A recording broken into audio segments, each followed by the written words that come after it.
నమస్తే పిల్లలు, మీ అందరూ చాలా ఆనందంగా కనిపిస్తున్నారు. ఏంటి విశేషం? మనం కథ చెప్పుకుందామా? అయితే కొన్ని బొమ్మలను ఉపయోగించి మనం పప్పెట్ షో లాగా ఒక కథ చెప్పుకుందాం. రెడీనా? అనగనగా ఒక అడవిలో ఒక చెట్టు కింద ఒక మునీశ్వరుడు తపస్సు చేసుకుంటున్నాడు. అయితే అదే అడవిలో ఒక పక్కన ఎలుక, పిల్లి పరిగెడుతున్నాయి.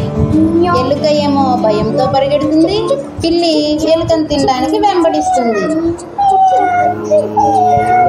కానీ పిల్లికి ఎలుక దొరకలే. అది నిరాశతో వెనక్కి వెళ్ళిపోయింది.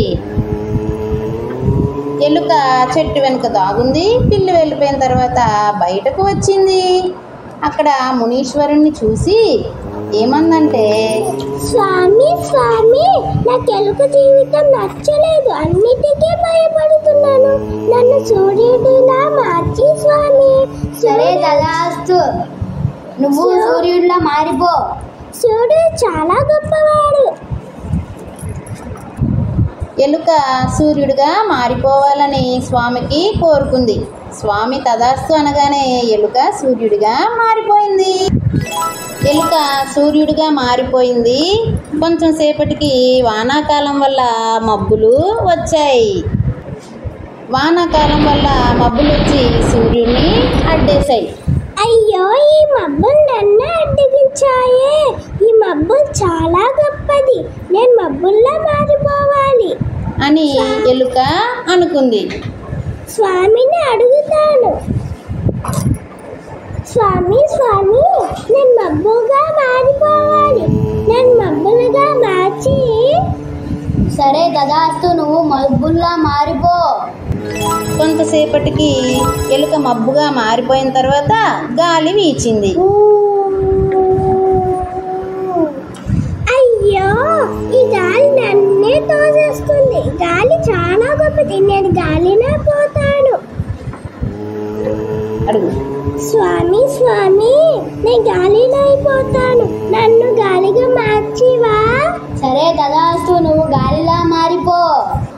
కొంతసేపటికి గాలి అంతా తిరుగుతూ వీస్తూ ఉంది. ఒక చెట్టు దగ్గరికి వెళ్ళింది. గట్టిగా ఊదింది. చెట్టు పడిపోయింది. తర్వాత అలా వెళ్తూ పర్వతం కనిపించింది. పర్వతాన్ని కూడా ఊదింది. అబ్బా, నేను ఎంత ఊదినా ఈ పర్వతం అసలు కదలడం లేదేంటి? అంటే ఈ పర్వతమే గొప్పది, నేను పర్వతంలా మారిపోతాను. స్వామి స్వామి, నేను ఈ పర్వతంలా మారిపోతాను. సరే తదాస్తు, నువ్వు పర్వతంలా మారిపో. కొంచెం సేపటికి పర్వతంలా మారిపోయిన ఎలుక దగ్గరికి ఒక ఎలుక నెమ్మదిగా వచ్చింది. పర్వతానికి కన్నం చేసి పర్వతంలో దూరిపోయింది. అయ్యో, ఈ ఎలుక నా అతికే కన్నం చేసింది, నా లోపలికి వచ్చింది. ఎలుకే గొప్పది, నేను స్వామికి ఎలుకలా మారిపోవాలని అడుగుతాను. స్వామి స్వామి, పర్వతం కన్నా ఎలుకలా మారిపోతాను, నాకు ఎలుకలా మార్చి స్వామి. తదాస్తు, నువ్వు ఎలుగులా మారిపో. ధన్యవాదాలు స్వామి.